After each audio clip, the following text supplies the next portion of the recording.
اللہ کے محبوب علیہ الصلوۃ والسلام نے جب مکہ فتح کیا تو آپ جانتے کہ وہ منظر اسلام کا شاندار وہ دن شوکت والا خوشی والا دن تھا، لیکن حضور صلی اللہ علیہ وسلم کی پیشانی یوں جھکی ہے کہ ان کی کجاوے کے ساتھ حضور صلی اللہ علیہ وسلم کی پیشانی لگی ہوئی ہے۔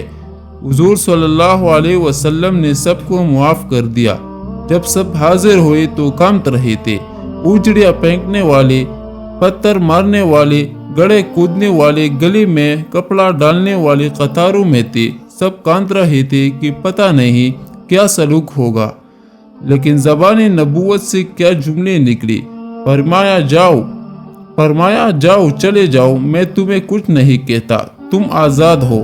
آج میں وہی کہوں گا جو یوسف علیہ السلام نے اپنے بھائی سے کہا تھا، جاؤ میں نے معاف کیا، آزاد ہو تم۔ لیکن جنہوں نے توہین کی آپ صلی اللہ علیہ وسلم کی شان میں، ان کو قتل کرنے کا حکم دیا گیا۔ پھر فرمایا عثمان بن طلحہ کہا ہے۔ عثمان بن طلحہ کعبے کا کنجی بردار تھا۔ ایک دفعہ حضور صلی اللہ علیہ وسلم نے ان سے کہا تھا، مجھے خانہ کعبہ کی چابی دو، میرا جی چاہتا ہے کہ میں کعبہ کو کھولوں اور اندر جاؤں اور نوافل ادا کر سکوں۔ اس وقت اس نے کہا تھا، میں آپ کو یہ چابی نہیں دے سکتا۔ آج جب حضور صلی اللہ علیہ وسلم فاتح بن کر آئے، فرمایا بلاؤ آج عثمان بن طلحہ کو۔ وہ کانپتا آیا۔ حضور صلی اللہ علیہ وسلم نے کہا، لاؤ کعبۃ اللہ کی چابی۔ اس نے پیش کر دی۔ آپ صلی اللہ علیہ وسلم نے تالا کھولا، نوافل ادا کی، پھر تالا لگا دیا۔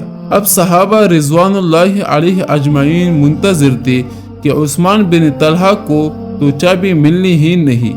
ابو بکر صدیق رضی اللہ تعالی عنہ کی آرزو تھی کہ یہ چابی مجھے ملے۔ عمر فاروق رضی اللہ تعالی عنہ چولے پھیلانے کڑے تھے۔ عثمان غنی رضی اللہ تعالی عنہ کہہ رہے تھے کہ یہ چابی مجھے ملے۔ علی المرتضی رضی اللہ تعالی عنہ کو بھی ناستہ، حتیٰ کہ سارے صحابہ منتظر تھے، لیکن حضور صلی اللہ علیہ وسلم نے فرمایا، این عثمان بن طلحہ؟ عثمان بن طلحہ کہا ہے؟ وہ کانپتا ہوا ایک سمت کھڑا تھا۔ آپ صلی اللہ علیہ وسلم نے فرمایا، یہ لو چابی، تم نے مجھے نہیں دی تھی، لیکن میں تمہیں عطا کر رہا ہوں۔ اور فرمایا، اے عثمان بن طلحہ، قیامت تک تیرے سے یہ چابی کوئی چھین نہیں سکے گا۔ اور آج بھی وہ چابی عثمان بن طلحہ رضی اللہ تعالی عنہ کی اولاد کے پاس ہے۔ تو پھر عثمان بن طلحہ رضی اللہ تعالی عنہ آپ صلی اللہ علیہ وسلم کی حسن سلوک کو دیکھ کر آپ صلی اللہ علیہ وسلم کا غلام بن گیا اور مسلمان ہو گئے۔ اب خانہ کعبہ کی چابی ان کے پاس ہے، جو عثمان بن طلحہ رضی اللہ تعالی عنہ سے نسل در نسل چلتی آ رہی ہے اور قیامت تک ان کے پاس ہی رہیں گی انشاءاللہ۔